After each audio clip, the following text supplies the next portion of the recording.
Hey guys, Jim here once again with another little knife overview, this time of an exciting new toy that I just got in. An absolutely stunning work of art. This is a Protech Dark Angel limited edition.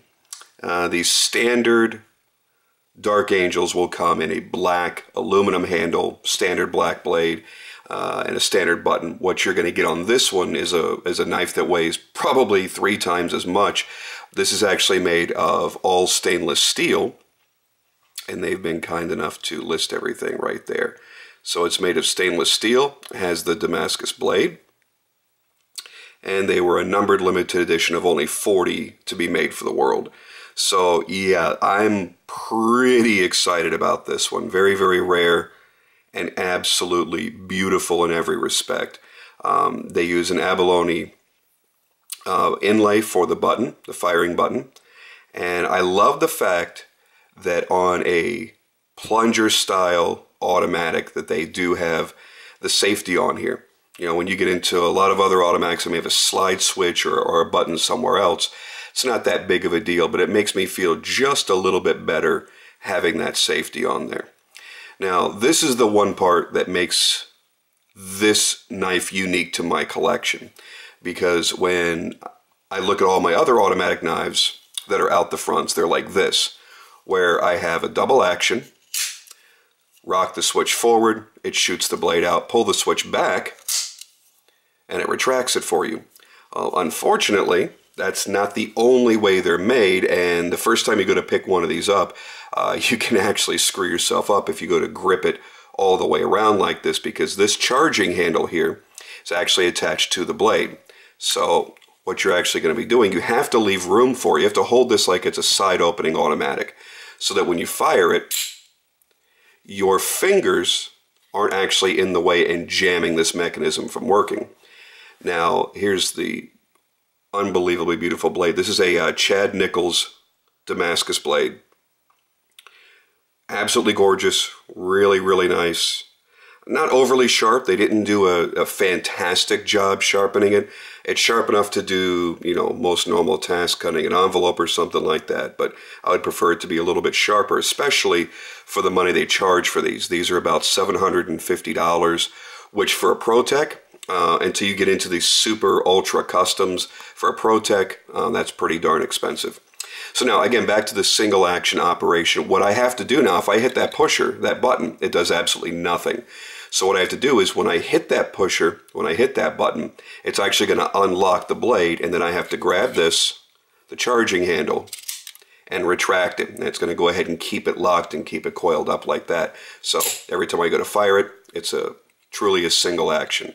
The button doesn't actually bring it back, it just unlocks it. So when I'm going to be carrying this, and I absolutely will be, I'm going to be leaving the safety on for certain.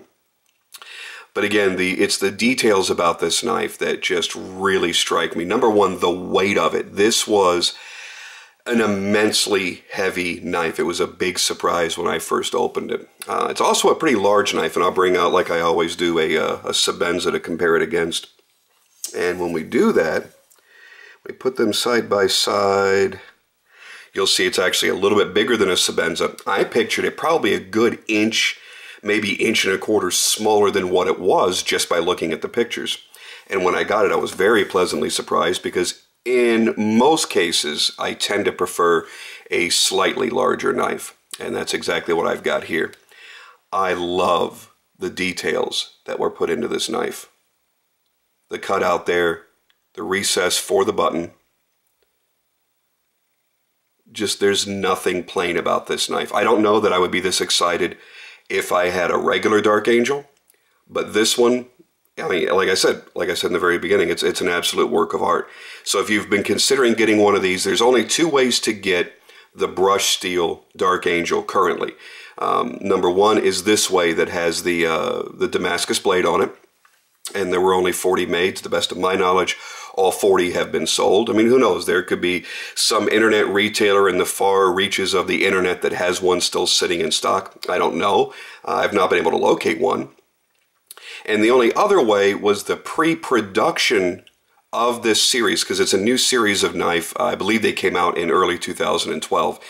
And they did a pre-production run of all stainless, and they had black mother of pearl, or black lip pearl, or the abalone pushers, or buttons I should say, and it had a stonewash finish blade or a satin finish blade. So, you know, you don't get the Damascus, but really for a lot of people, that's not going to be a big deal at all. For me, I liked having it. I'm not a huge Damascus lover because I tend to carry my knives all the time, and I want as little maintenance as possible. And I mean, really, with the types of Damascus that we're seeing on most of the carry knives, it's not that much upkeep. You put a dab of oil on it, keep it on there, make sure it's not getting too dry and not getting rusted out, and you're probably going to be okay. But for the most part, I'm not a big Damascus guy, but when I do come across one, they're beautiful. They're absolutely gorgeous, and they're almost always worth the investment. So. And that was the other real reason that I bought this. One is for, you know, I am going to carry it from time to time. I'm not going to carry it a lot because this stainless steel is going to show wear. The good thing for stainless steel that you're not going to get with titanium. When titanium starts to show wear, that's it. There's nothing you can do about it. With stainless steel, if it's a brushed finish like this, I can take a Scotch-Brite pad and I can very carefully go over it, and I can bring out any light surface scratches that are in there and just, you know, make them disappear. So it's not going to get overly abused, not carried a whole heck of a lot, because I think the other reason I wanted to get this was kind of as an investment. I think this is always going to be worth money. The fact that it's a different firing system is probably going to keep me from carrying it a lot as well, because my natural instinct is to grab all the way around the handle. And again, with this, you can't do that, because if your hand gets in the way of that charging handle, it's not going to open. Now, I'm not going to go jamming up my spring just to demonstrate that to you. I'm sure I wouldn't hurt it, but there's no reason to tempt fate. So I will say this, if you've ever looked at a Dark Angel and you're wondering, is it any kind of quality? Is it a solidly built knife? I mean, it's not going to have any more blade play than a standard out the front. There's a little, I mean, just the tiniest little bit of wiggle up and down. Side to side, there's going to be some, but you're going to get that with everything. I don't know of a single out the front knife that you don't get a little bit of play with. That's just the nature of the beast. So the quality is certainly there. Obviously, this being stainless steel versus aluminum is going to give more of a heft and maybe more of a quality feel to it. But I don't see why I would shy away from the aluminum if I just wanted an absolute, true daily pocket carry. So there is a quick look at it, a little bit less than 8 minutes. Hope you enjoyed it, and if you have any questions, just let me know.